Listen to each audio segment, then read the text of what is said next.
শুরু করছি পার্ট 2। প্রথমেই আমরা 15 থেকে 18 বড় অঙ্কগুলো সমাধান করব, তারপরে এমসিকিউগুলো সমাধান করব 19 নম্বরে, তারপরে 20 নম্বরের অতি সংক্ষিপ্ত প্রশ্নগুলি সমাধান করব। ঠিক আছে, তাহলে চলে আসি 15 নম্বর অঙ্কে। 15 নম্বর অঙ্কে কী বলেছে? 196 বর্গ সেন্টিমিটার ক্ষেত্রফলের একটি বর্গাকার পিতলের পাত থেকে 4টি সর্ববৃহৎ বৃত্তাকার পাত কেটে নেওয়া হলো। প্রতিটি বৃত্তাকার পাতের পরিধি হিসাব করে লিখি। তাহলে দেখো, আমাকে এখানে দেওয়া আছে কি, বর্গক্ষেত্রের ক্ষেত্রফল দেওয়া আছে, এরকম একটা বর্গক্ষেত্র, এবং এর ভেতরেই আছে আমার চারটে, এর ভেতর থেকে চারটে আমার বৃত্তাকার পাত কেটে নিতে হবে। দেখো, এর ভেতর থেকে যে একটি কেটে নিতে হবে তার অনুরূপ একটি ছবি আমি এখানে এঁকে নিয়েছি। ঠিক আছে, তোমাদের বোঝার সুবিধার জন্য। আমার এখানে বর্গক্ষেত্রের কি দেওয়া আছে? বর্গক্ষেত্রের ক্ষেত্রফল দেওয়া আছে। তাহলে আমি কি বের করে নেব? অঙ্কটা করতে গিয়ে প্রথমেই বর্গক্ষেত্রের বাহুর দৈর্ঘ্যটা বের করে নেব। আমরা জানি এখানে তাহলে বর্গক্ষেত্রে কি দেওয়া আছে? বর্গক্ষেত্রের দেওয়া আছে বর্গক্ষেত্রের ক্ষেত্রফল, তাই না? ক্ষেত্রফলটা আমার এখানে দেওয়া আছে। তাহলে ক্ষেত্রফল কত? এখানে ক্ষেত্রফল 196 বর্গ সেমি, সংক্ষেপে আমরা লিখব বর্গ সেমি। তাহলে তোমরা সবাই জানো ক্ষেত্রফলের যদি বর্গমূল করি তাহলে আমরা পেয়ে যাব বর্গক্ষেত্রের বাহুর দৈর্ঘ্য। দেয়ারফর বাহুর দৈর্ঘ্য কত হবে? বাহুর দৈর্ঘ্য হবে এর রুট ওভার, মানে রুট ওভার 196, এবং এটি করলে হবে আমার 14। তাহলে বর্গক্ষেত্রের বাহুর দৈর্ঘ্য কত পেয়ে গেলাম? বর্গক্ষেত্রের বাহুর দৈর্ঘ্য পেয়ে গেলাম আমি 14। এই একটি বাহুর দৈর্ঘ্য পেয়ে গেলাম 14। ঠিক আছে, তাহলে বুঝতে পারছো এর ভেতরে যে চারটি বর্গক্ষেত্র আছে তার মধ্যে প্রতিটি বর্গক্ষেত্রের বাহুর দৈর্ঘ্য কত হবে? এর অর্ধেক হবে। পুরোটা তো 4 ভাগ করা হয়েছে, তাহলে এর অর্ধেক করলে কত হবে? এই এখান থেকে এইটুকু ডিস্টেন্সটা হয়ে যাবে আমার কত? 14 অর্ধেক করলে 7। তাহলে আমরা এখানে ভেবে নিতে পারি এই বর্গক্ষেত্রটার বাহুর দৈর্ঘ্য 7। এটাই আমি সংক্ষেপে এখানে এঁকে নিয়েছি তোমাদের বোঝার সুবিধার জন্য। এখন কি বলেছে? এই যে বর্গক্ষেত্রটা আছে, ছোট বর্গক্ষেত্র, এর মধ্যেই আমার বৃত্তটা আছে। আমাকে তো 4টে বৃত্তর পাত কাটতে হবে, তাহলে এটাই মনে করে একটা বর্গক্ষেত্রের ভিতর থেকে একটা বৃত্তাকার পাত কেটে নিচ্ছি। তাহলে আমি এখানে ধরে নেব এই যে বৃত্তটা আমি এঁকেছি তার ব্যাসার্ধ, যেটা আমি এঁকে নিয়েছি তার ধরে নেব তার ব্যাসার্ধ কত? আর। তাহলে আমি কি লিখব? ধরি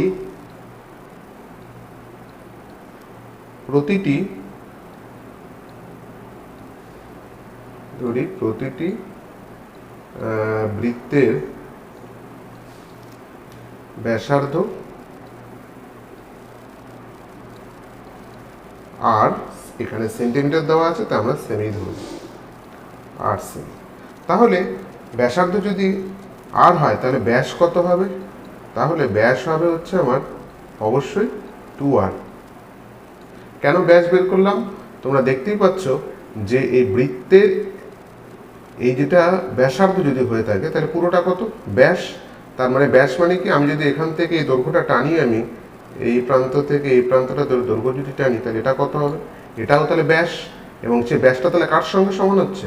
7-এর সঙ্গে সমান হচ্ছে, কারণ বর্গক্ষেত্রে প্রতিটি বাহুর দৈর্ঘ্য 7। তাহলে আমরা কি লিখতে পারি?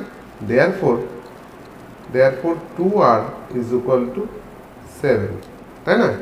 তাহলে therefore r is equal two কত হবে?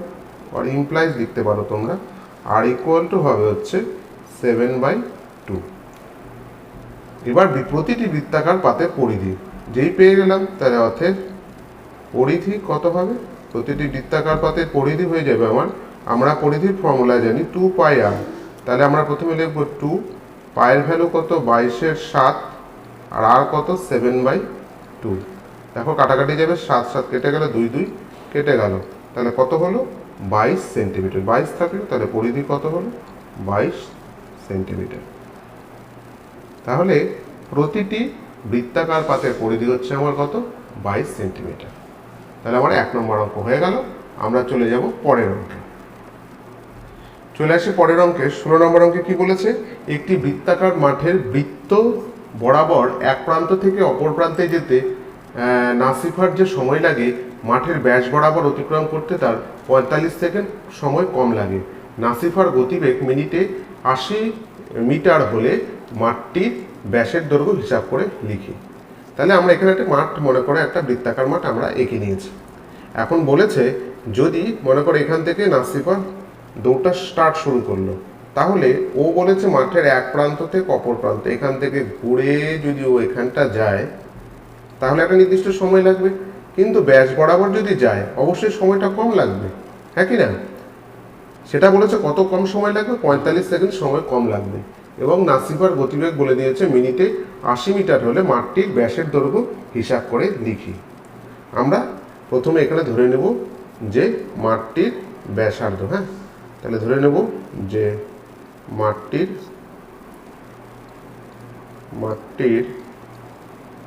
ব্যাসার্ধ আমরা ধরে নিলাম আর, এখানে যেহেতু একক আছে মিটারে, তা আমরা এখানে ধরে নেব মিটার। ঠিক আছে, এইবার একটা বোঝার বিষয় আছে যে এই যে এখান থেকে যে ও যে এই বরাবর গেল, বৃত্ত বরাবর গেল, এই অংশটুকু দৈর্ঘ্য কত হবে বুঝতেই পারছো। এটি একটি অর্ধবৃত্তের বক্র যে লাইন, বক্র যে রেখাটা থাকে তারপর দৈর্ঘ্যের সঙ্গে সমান। এর মান কত হয়? এর মান অবশ্যই হয় পাই আর। আমরা পার্ট 1-এ পড়ে নিয়েছি, অর্ধবৃত্তের পরিসীমা বের করার সময় পড়ে নিয়েছি যে বক্ররেখাটির দৈর্ঘ্য হয় কত, পাই আর। ঠিক আছে, তাহলে এখানে আর ব্যাস বড়, ব্যাসের দৈর্ঘ্য কত হবে? ব্যাসের দৈর্ঘ্য হবে হচ্ছে আর, যদি ব্যাসার্ধ হয়ে যায় তাহলে ব্যাস হবে হচ্ছে আমার 2r। আবার আমরা একটা কি জিনিস জানি, আমরা জানি যে সময়টা কি করে বের করে, তাহলে আমরা এখানে একটা কথা লিখে নেব। আমরা জানি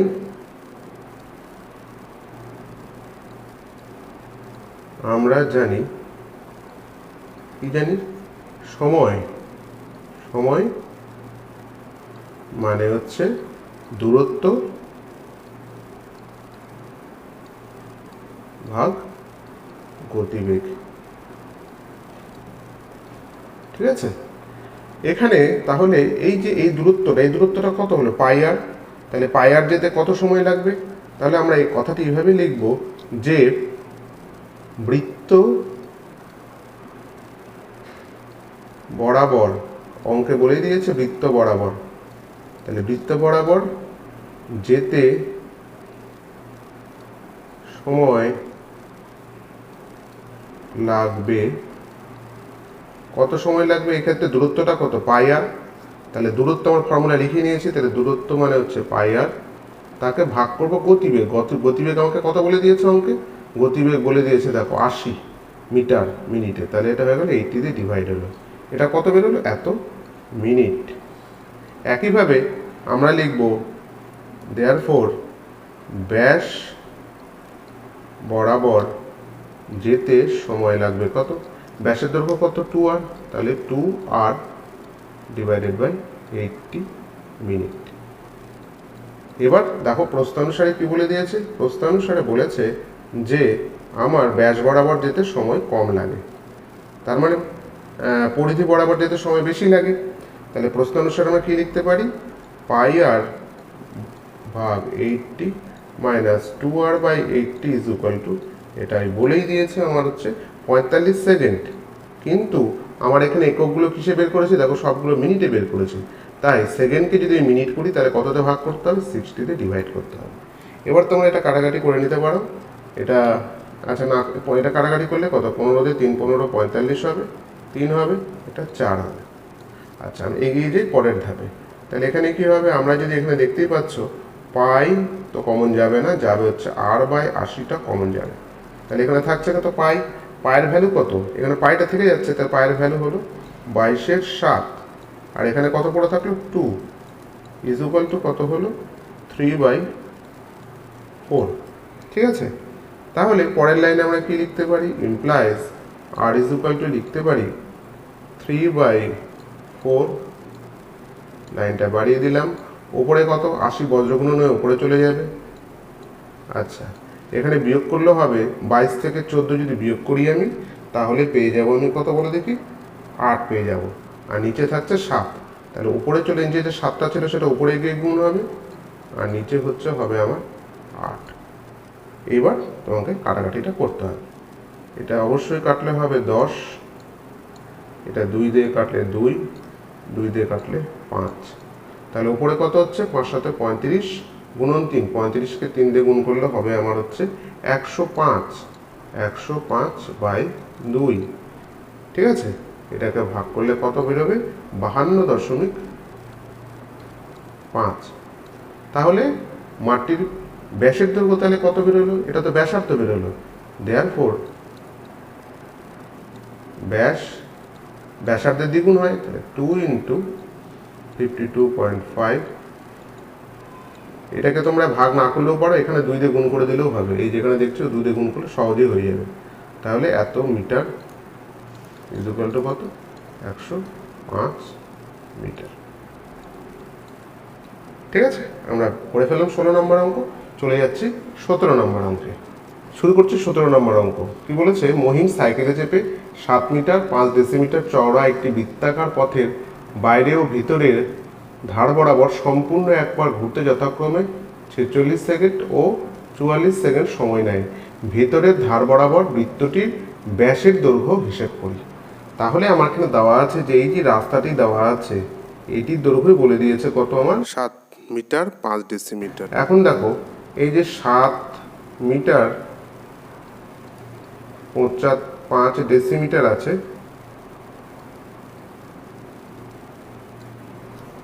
এটাকে আমি প্রথমে কনভার্ট করে নেব ডেসিমিটারে। তাহলে এটা কত হলো?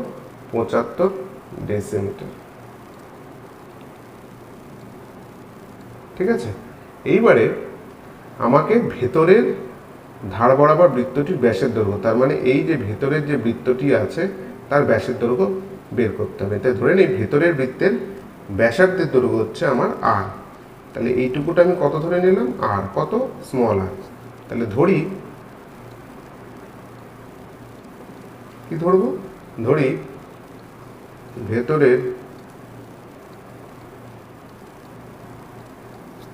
ভেতরের বৃত্তের ব্যাসার্ধ ইকুয়াল টু স্মল আর। ঠিক আছে, এত ডেসিমিটার।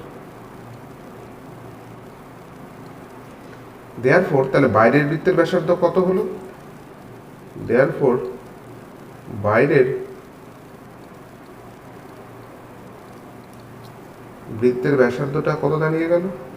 বা এইটুকু দৈর্ঘ্য, রাস্তার দৈর্ঘ্য 75, এইটুকুটা 75 আর এখানে আর, তাহলে পুরোটা হয়ে গেল আর প্লাস 75, আর প্লাস 75 ডেসিমিটার।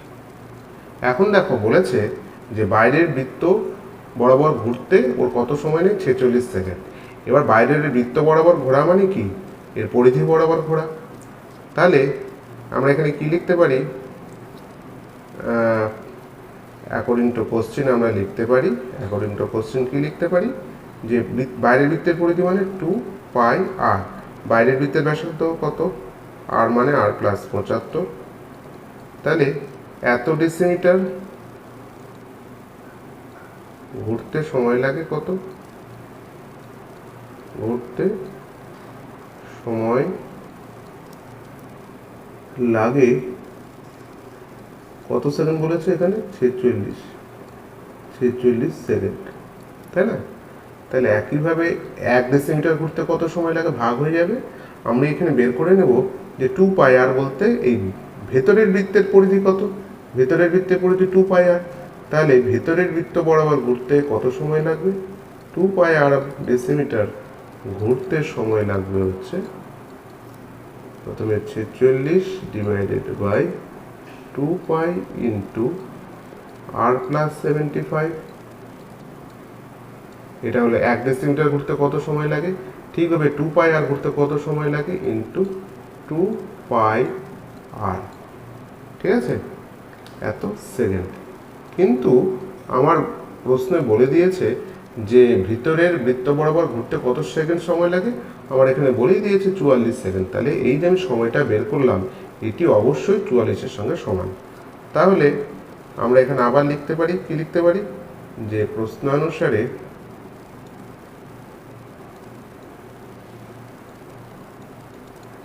এই যে 46, আচ্ছা আমরা এখানে একটা কাটাকাটি করে নিতে পারি, 2π কেটে দিতে পারি। তাহলে উপরে কত থাকছে?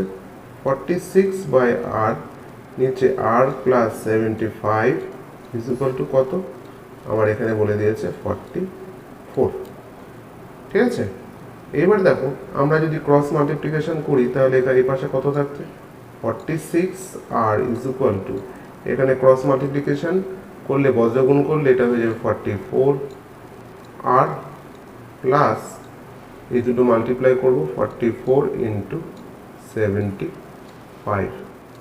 আচ্ছা এবারে চলে গেলে এটা বিয়োগ হয়ে যাবে, তাহলে এটা কত হয়ে যাবে 2r, তাহলে 2r ইজ ইকুয়াল টু কত হলো আমার 44 ইন্টু 75। তাহলে এই মানটি হয়ে যাবে কত, গুণ করতে আমি পেয়ে যাব, এটি পাবো হচ্ছে 3300 ডেসিমিটার। তাহলে এটাকে মিটারে কনভার্ট করলে কত হবে, 10 দিয়ে ভাগ করে দিলে 330 মিটার। 2r মানে কি, 2r মানেই তো হচ্ছে ব্যাস। আমরা ব্যাসার্ধ ধরেছিলাম কত, ব্যাসার্ধ ধরেছিলাম ভিতরের বৃত্তের ব্যাসার্ধ ধরেছিলাম আর, ব্যাসার্ধ যদি আর হয়ে থাকে তাহলে ব্যাস কত হবে 2r। তাহলে আমরা কি পেয়ে গেলাম, ভিতরের বৃত্তের ব্যাস কত, তারপরে অতএব দেওয়ার পর আমরা এখানে উত্তর লিখব, অতএব ব্যাসের দৈর্ঘ্য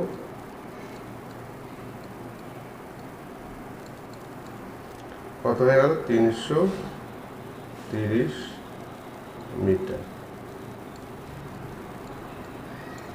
ঠিক আছে, এরপরে চলে যাব আমরা এর পরের অঙ্কে।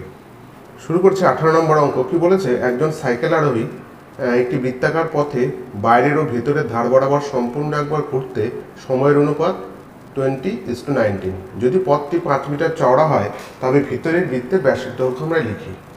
তাহলে এখানে আমার এই যে বাইরের পরিধি বরাবর ঘুরতে যে সময় লাগে আর ভিতরের পরিধি বরাবর যে সময় লাগে তার অনুপাতটা এখানে বলে দিয়েছে 19:20, তাই না? কিন্তু আবার বলে দিয়েছে পথটা কত চওড়া, বলে দিয়েছে 5 মিটার চওড়া। তাহলে বলেছে ভিতরের বৃত্তের ব্যাসের দৈর্ঘ্য লিখি। ধরে নেব আমরা ভিতরের বৃত্তের ব্যাসার্ধটা আমরা এখানে ধরে নেব। তাহলে কি ধরবো, ধরি ভিতরের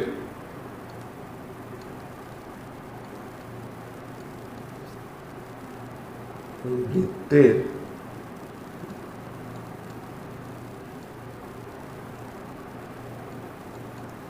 ব্যাসার্ধ আমি ধরে নিলাম হচ্ছে, আর এখানে একক আছে মিটার, মিটার ধরে নিলাম।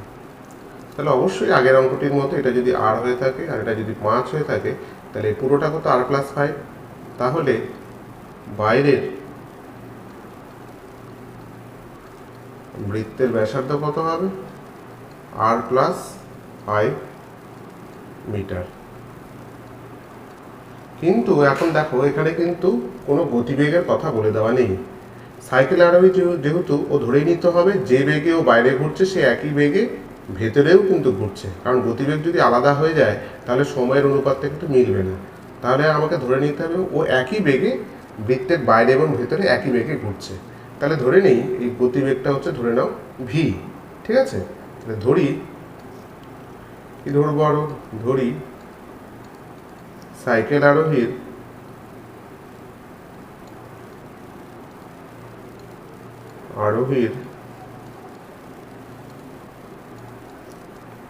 গতিবেগ v, আমরা v মিটারে ধরে নিলাম। ঠিক আছে, মিটার পার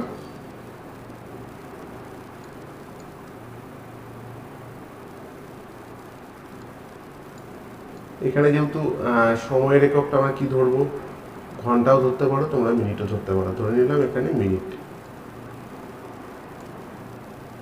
কারণ ওটা কোনো এখানে প্রয়োজন আসবে না যদিও। তাহলে আমরা আর একটা জিনিস জানি, কি আমরা কি জানি, সময় মানে হচ্ছে টোটাল ডিস্টেন্স, সেটাকে ডিস্টেন্স ডি দিয়ে লিখতে পারি, তাকে হচ্ছে কিতে ভাগ করতে পারি, যদি ভেলোসিটিতে ভাগ করি তাহলে আমরা কি পাবো, সময় পাবো। এটা মনে রাখতে হবে, এটা সময় নির্ণয়ের একটা ফর্মুলা। সময় কি করে পাওয়া যায়, দূরত্ব বা ডিস্টেন্সকে যদি আমি গতিবেগ দিয়ে ভাগ করি তাহলে সময় পাওয়া যায়। তাহলে দেখো বাইরের যে বৃত্ত আছে, বাইরের বৃত্ত বরাবর ঘুরতে তাহলে কত সময় লাগবে, তাহলে বাইরের বৃত্তের ডিস্টেন্সটা কত, বাইরের বৃত্তের পরিধি কত 2πr, বাইরের বৃত্তের পরিধি কত r+5। তাহলে বাইরের বৃত্তের পরিধি হয়ে গেল, এটা হচ্ছে টোটাল ডিস্টেন্স বাইরের বৃত্ত বরাবর। তাহলে এই ডিস্টেন্সটা ঘুরতে কত সময় লাগবে, এই টোটাল ডিস্টেন্স যেটা তাকে আমরা গতিবেগ দিয়ে ভাগ করে দিলাম, তাহলে যে সময় লাগলো সেটা পাওয়া গেল। আর একটা কি বলেছে, আবার বলেছে ভেতরের বৃত্ত, ভেতরের বৃত্তের পরিধি কত, 2 পাই আর, যেহেতু ব্যাসার্ধ আর, এবং এটা ঘুরতে কত সময় লাগে, একই ভেলোসিটিতে ভাগ করলে সময় লাগবে। তাহলে এদের দুজনের অনুপাত কত, এখন অনুপাত চিহ্ন দিলাম। এইটি বলে দিয়েছে আমাকে বইয়ের মধ্যে 20:90। আশা করি এটা তোমরা বুঝতে পারলে। যদি কোথাও বুঝতে অসুবিধা হয় তোমরা আমাকে কমেন্ট বক্সে জানাবে, আমি তোমাদের আর একবার বুঝিয়ে দেবো। তাহলে দেখো এখানে তাহলে পরের লাইনে কী হবে, দেখো দুদিক থেকে আমি এখন এলিমিনেট করে দেবো। দেখো 2 পাই আছে, 2 পাই আছে, কমন জিনিস কেটে দিলাম, দুদিকেই ভি ভি আছে, আমি কেটে দিলাম। এখানে একটু 5টা একটু ভালো করে লিখে দিই। তাহলে আমার উপরে কি থাকলো, r+5, আর নিচে কি থাকলো, শুধু r। বাকি সব জিনিসগুলো বাদ পড়ে গেল, কমন ফ্যাক্টর দেখো 2 পাই 2 পাই, নিচে ভি ভি বাদ পড়ে গেল। তাহলে এখানে কত হলো, 20/19। এটাকে আমরা কি লিখতে পারি, 20 r is equal to 19 r plus 19কে 5 দিয়ে গুণ করলে কত হবে, 95। তাহলে therefore r is equal to কত হবে, 19 আর 20 থেকে বিয়োগ করলে r পাবো, আর কত হচ্ছে 95। ঠিক আছে, তাহলে ভেতরের বৃত্তের ব্যাসার্ধ আমরা পেয়ে গেলাম। তাহলে একইভাবে তাহলে ভেতরের বৃত্তের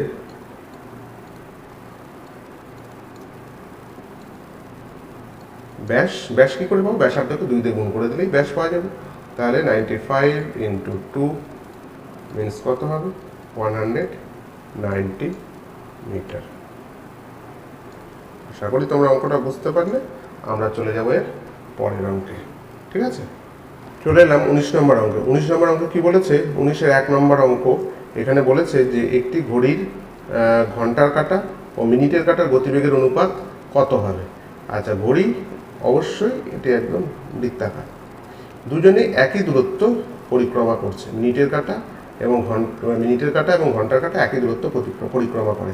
কিন্তু এই যে একবার ঘুরছে, একবার ঘুরতে ঘন্টার কাঁটার কত সময় লাগে, একবার ঘুরতে পুরোটা ঘুরতে ঘন্টার কাঁটার সময় লাগে হচ্ছে 12 ঘন্টা। সেখানে আমার মিনিটের কাঁটা একবার ঘুরতে সময় লাগে কত, 1 ঘন্টা, তাই না? ঠিক আছে, এইটুকু তোমরা জানো। আর বাকি যে জিনিসটা জানতে হবে সেটা হচ্ছে গতিবেগের ফর্মুলাটা। গতিবেগ আমরা কেবলই করলাম, গতিবেগ মানে ফর্মুলা হচ্ছে দূরত্ব ভাগ হচ্ছে আমার সময়। এখানে দূরত্ব দুজনের ক্ষেত্রে সমান, এক্ষেত্রে দূরত্ব দুজনের ক্ষেত্রে সমান, কারণ দুজনই একই ঘড়ির পরিধি বরাবর ঘুরছে। তাহলে একবারই বের করে দিতে পারি, তাহলে এদের গতিবেগের অনুপাত কত হবে। তাহলে গতিবেগের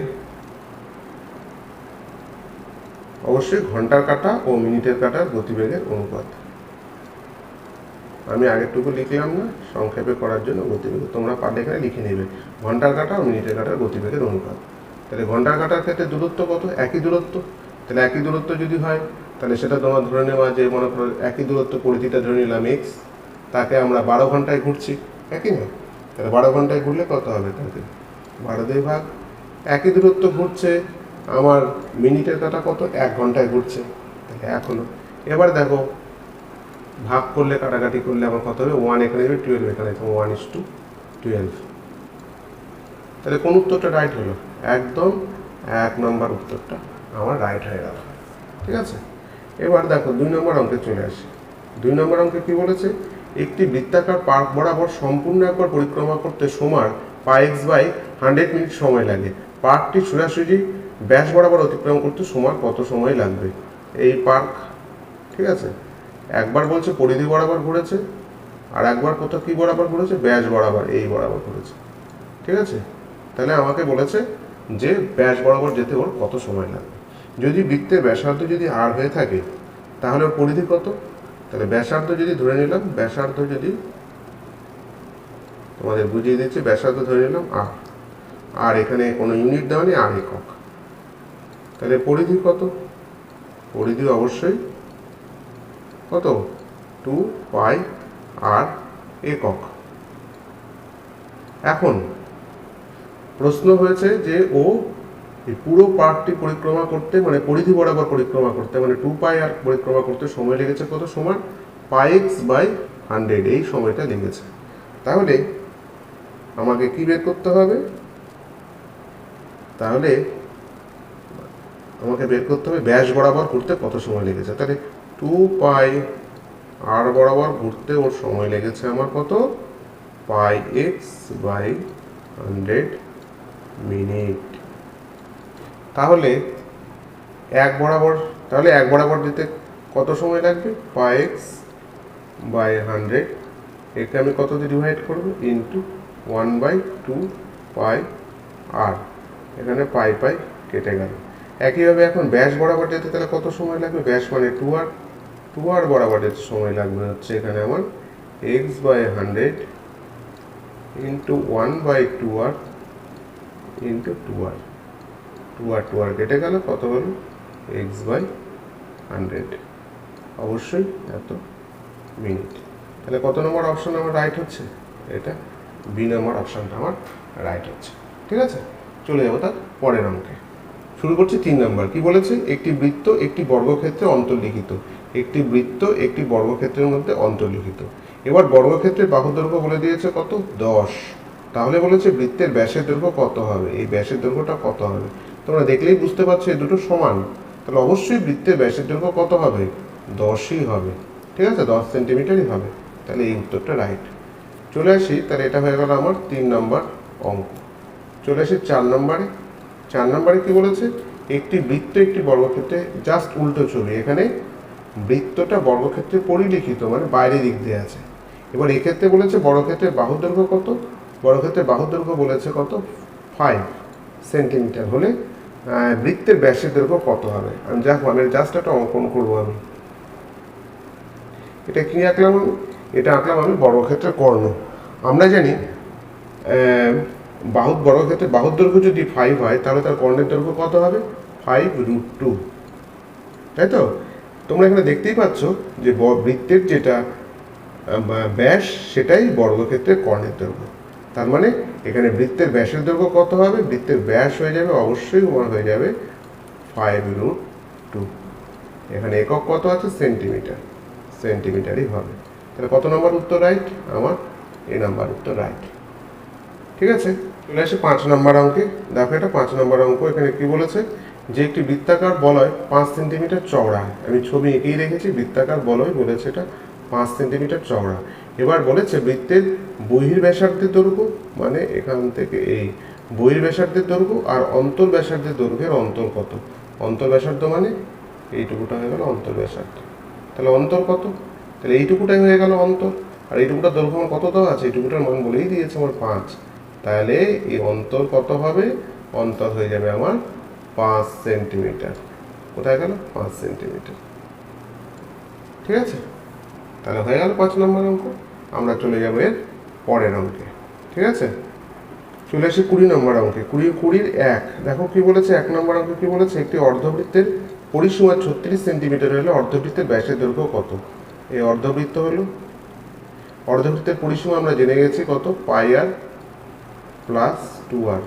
এর মানটা কত বলে দিয়েছে? এখানে বইয়ের মধ্যে বলে দিয়েছে 36। তাহলে অর্ধবৃত্তের ব্যাসের দৈর্ঘ্য কত হবে? এখান থেকে যদি আমি আর কমন নিই তাহলে হয়ে যাবে পায়ের ভ্যালু কত? 22/7 প্লাস 2 ইজ ইকুয়াল টু 36। তাহলে আর এর ভ্যালুটা কত হবে? তাহলে আর এর ভ্যালুটা হবে, দুটো যোগ করলে এখানে হয়ে যাবে 36 বাই, এখানে নিচে দুটো যোগ করলে 36 হয়ে যাবে, ওপরে চলে যাবে 7, কাটাকাটি হয়ে গেলে এখানে হয়ে যাচ্ছে আমার 7। তাহলে 7 পেয়ে গেলাম আমি অর্ধবৃত্তের ব্যাসার্ধ। তাহলে আমাকে কি বের করতে বলেছে? ব্যাস। তাহলে ব্যাস কত হবে? ব্যাস অবশ্যই দ্বিগুণ হবে। তাহলে ব্যাস 2 × 7 মানে কত হলো?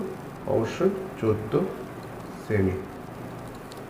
এবার চলে আসি 2 নম্বর অঙ্কে। 2 নম্বর অঙ্কে কি বলেছে?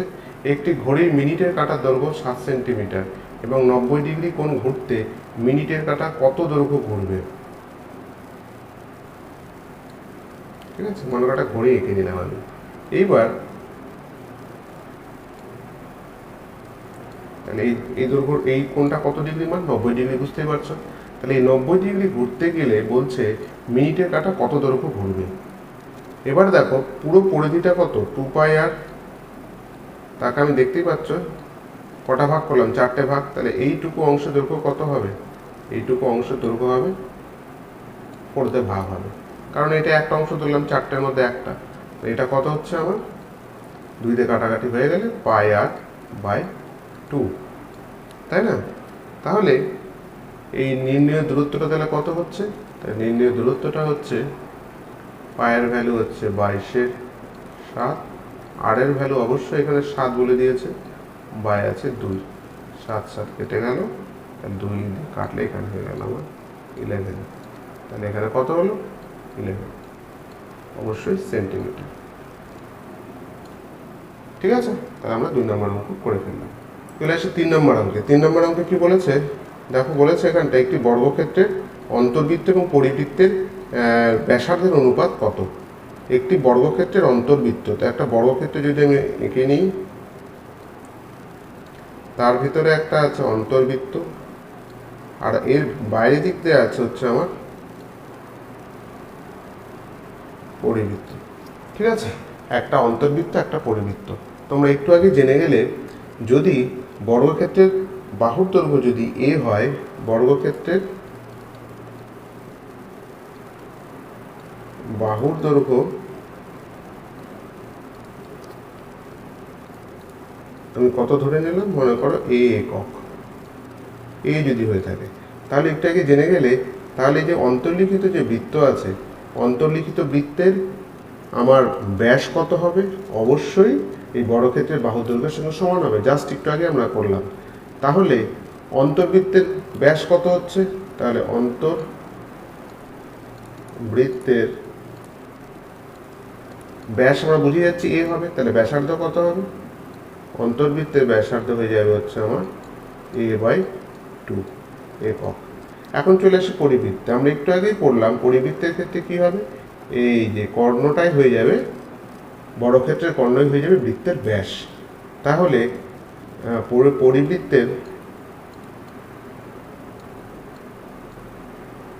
পরিবৃত্তের ব্যাস কত হয়ে যাচ্ছে? বর্গক্ষেত্রের কর্ণের দৈর্ঘ্য, তাই না?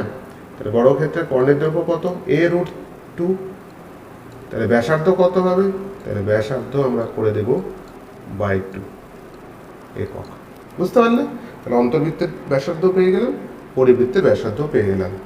দেয়ারফোর তাদের অনুপাত কত? তাহলে তোমরা এটা লিখে নেবে, ব্যাসার্ধের অনুপাত কত? অন্তর্বৃত্ত আর পরিবৃত্তের ব্যাসার্ধের অনুপাত, এটা তোমরা লিখে নেবে। এটা কত হয়ে গেল?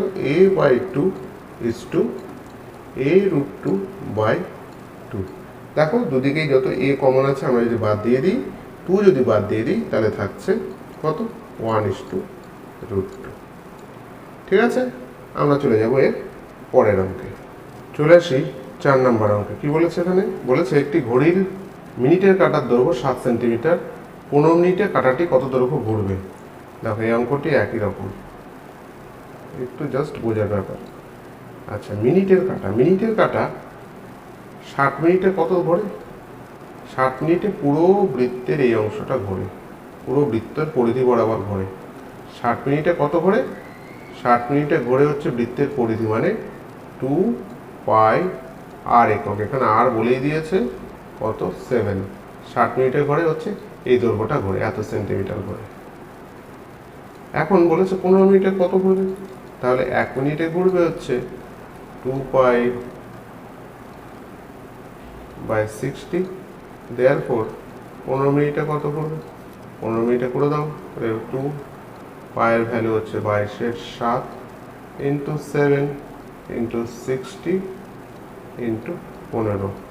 7 কেটে গেল, 4 15 60 হলো, 2 দিয়ে কাটলে 2, এবার এখানে কেটে দেবো, এটা হয়ে যাবে আমার 11। তাহলে এটা কত লিখবো আমি? 11 সেমি। ঠিক আছে, চলে যাব 5 নম্বর অঙ্কে। চলে আসে 5 নম্বর অঙ্কে। কি বলেছে? বলেছে একটি বৃত্তের ব্যাসের দৈর্ঘ্য আর একটি বর্গক্ষেত্রের বাহুর দৈর্ঘ্য সমান হলে তাদের পরিসীমার অনুপাত কত? তাহলে বৃত্তের ব্যাসের দৈর্ঘ্য, ব্যাসার্ধ যদি আর হয়, তাহলে ব্যাস কত? 2r। এটা কি বর্গক্ষেত্রের বাহুর দৈর্ঘ্যের সঙ্গে সমান। ঠিক আছে, তাহলে এখান থেকে আমরা r সমান কি বলতে পারি? a/2। এখন কি বলেছে? তাদের পরিসীমার অনুপাত। তাহলে বৃত্ত ও বর্গক্ষেত্রের পরিসীমার